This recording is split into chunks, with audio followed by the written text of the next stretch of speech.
வணக்கம். தங்கமகன் வலைதள செய்தி சேனலின் தலைமை செய்தியாளர் ஈஸ்வரன். பக்தி செய்திகள் வாசிப்பது கீதா. வேலூர் மாவட்டம் காட்பாடி வட்டம் புகழ்பெற்று விளங்கக்கூடிய ஸ்ரீ வள்ளிமலை திருக்கோவிலில் இன்று தீபாவளி திருநாளை முன்னிட்டு வாலாஜப்பேட்டை நகரத்தை சார்ந்த 1000 கும்பாபிஷேகங்கள் நடத்தி முடித்து 1000 சண்டியாகங்கள் நடத்தி முடித்து இன்னும் பல சண்டியாகங்கள் கும்பாபிஷேகங்கள் நடத்துவதற்காக தொடர்ந்து ஆன்மீக பணியில் பயணித்து வருகின்ற வாலாஜப்பேட்டை நகரத்தை சார்ந்த திரு பலராம சுவாமிகள் இன்று ஸ்ரீ வள்ளிமலை திருக்கோவிலுக்கு சென்று நமது தங்கமகன் வலைதள செய்தி சேனலுக்கு பிரத்யேக பேட்டி அளித்திருக்கிறார். வள்ளிமலையின் சிறப்புகள் பற்றி முதல் தொகுப்பு அவர் இன்று சொல்லியிருக்கிறார். அந்த செய்தி தொகுப்பை தற்போது நாம் காணலாம். பக்தி செய்திக்காக வள்ளிமலையிலிருந்து ஈஸ்வரன். உலகமெங்கும் தீபாவளி பண்டிகை சீரும் சிறப்பாக இன்று நடைபெறுகின்ற அனைத்து மக்களும் மிக மகிழ்ச்சியுடன் கொண்டாடக்கூடிய மிக சிறப்பு வாழ்ந்த தீபாவளி நன்னாள். இந்த தீபாவளி நன்னாள் என்பது தீயவை அகற்றி நன்மை பெறக்கூடிய நன்னாள். அரக்கனை அடித்து தர்மத்தை நிலைநாட்டக்கூடிய இறை அருள் பெற்ற நன்னாள். காட்பாடி தொகுதியைச் சேர்ந்த காட்பாடி அடுத்த வள்ளிமலை. வள்ளிமலை என்பது முருகபெருமான் வள்ளியை மணந்த இடம் இந்த வள்ளிமலை. இந்த வள்ளிமலையிலே வள்ளியானவள் தன்னுடைய பிறப்பை பார்க்கும்போது வள்ளியானவள் தன்னுடைய தெய்வ குழந்தையாக இங்கு வேடர்கள் நிறைந்த இந்த கிராமத்திலே, இந்த மலையிலே, இந்த இடத்திலே ஆதிகாலம் முதல் இந்நாள் வரை இந்த இடத்திலே ஒரு மாபெரும் சக்தி, இறை சக்தி இங்கு குடிகொண்டிருக்கிறது. அதனால்தான் இந்த வள்ளிமலையை சுற்றி ஒவ்வொரு நாட்களும் தேர் திருவிழாவிலே மிக 4 நாட்கள் 4 திசைகளிலும் தேரை நிறுத்தி இங்கு நடைபெறக்கூடிய அனைத்து நிகழ்ச்சிகளும் 64 கலைகள் கொண்ட நிகழ்ச்சிகள் நடத்தி வருகிறார்கள்.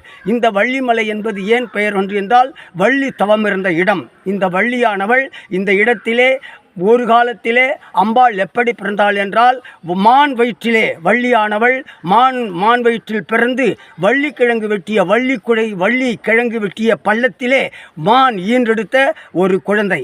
இந்த குழந்தை பாக்கியம் இல்லாமல் இந்த வேட குலத்தைச் சேர்ந்த வேட மன்னனுக்கு நீண்ட நாட்களாக தவம் இருந்தும் குழந்தை பாக்கியமே இல்லாத காரணத்தினால் அன்று அவர்கள் வேட்டையாடி வெளியே வரும்போது காலையிலே பார்க்கும்போது அந்த வள்ளிக்கிழங்கு குடியிலே குவா குவா குவா என்ற சத்தத்திலே ஒரு பெண் குழந்தை அவர்கள் கண்ணில் பட்டவுடனே அந்த குழந்தையை கொண்டு சென்று அந்த குழந்தை தன்னுடைய குழந்தையாக வளர்த்து அந்த குழந்தைக்கு இந்த பகுதியில் இருக்கக்கூடிய ஆயாலோட்டும் திறமையை கற்றுக் கொடுத்து முருகனை வழிபடக்கூடிய ஆற்றல் கொண்ட வள்ளியாக, மிக அழகு நிறைந்த மங்கையாக, உலக மங்கையாக, அற்புத குழந்தையாக பிறந்த மான் வயிற்றில் பிறந்த வள்ளியம்மனுக்கு இந்த வள்ளிமலை சொந்தமானது. இந்த வள்ளிமலையிலே 4 திசைகளிலும் பலவிதமான அற்புத காட்சிகள் உண்டு. அந்த வள்ளிமலை குன்றுக்குள்ளேயே அப்படியே வள்ளியம் முருகனின் செதுக்கப்பட்ட ஒரு பெரிய மாபெரும் சக்தி வாய்ந்த முப்பெரும் சக்திகள் அந்த குகைக்குள் அடங்கியிருக்கிறது. அந்த குகைக்குள் இருக்கக்கூடிய வள்ளி, தெய்வானை, முருகர் இது மூவரும் யாரும் கொண்டு போய் சிலையை அமைக்கவில்லை. ஆனால் இயற்கை கல்லால் செதுக்கப்பட்ட சிலை தான் இந்த வள்ளிமலையிலே மிக சிறப்பு வாய்ந்தது. வள்ளிமலையின் குகைக்குள் இருக்கக்கூடிய தெய்வ சக்தியை காண்பதற்கு 2000 படிகள் ஏறி சென்றால்தான் அதை காண முடியும். அப்படி பார்க்கும்போது அந்த கல்லாலான தூண் இயற்கையாக அமைந்தப்பட்டிருக்கிற தூண், அதாவது தூண் என்பது கொடிமரம். அந்த கொடிமரம் கல்லால் எழப்பட்டது.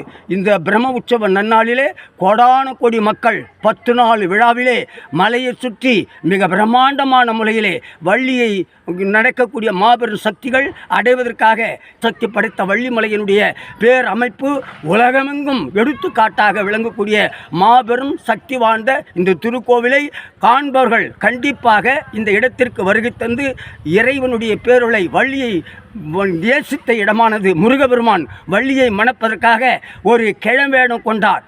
அதற்கு உதவியாக அன்னுடைய அண்ணனாக விளங்கக்கூடிய விநாயக பெருமான் யானையாக வந்து கட்டி தழுவி கொள்ளக்கூடிய ஆற்றலை ஏற்படுத்தினார். இப்படி அவருடைய வரலாறை சொல்ல சொல்ல நாவும் இனிக்கும், கேட்க காதுகளுக்கும் இனிக்கும், பார்ப்பதற்கும் முருகபெருமான் அருளும் கிடைக்கும்.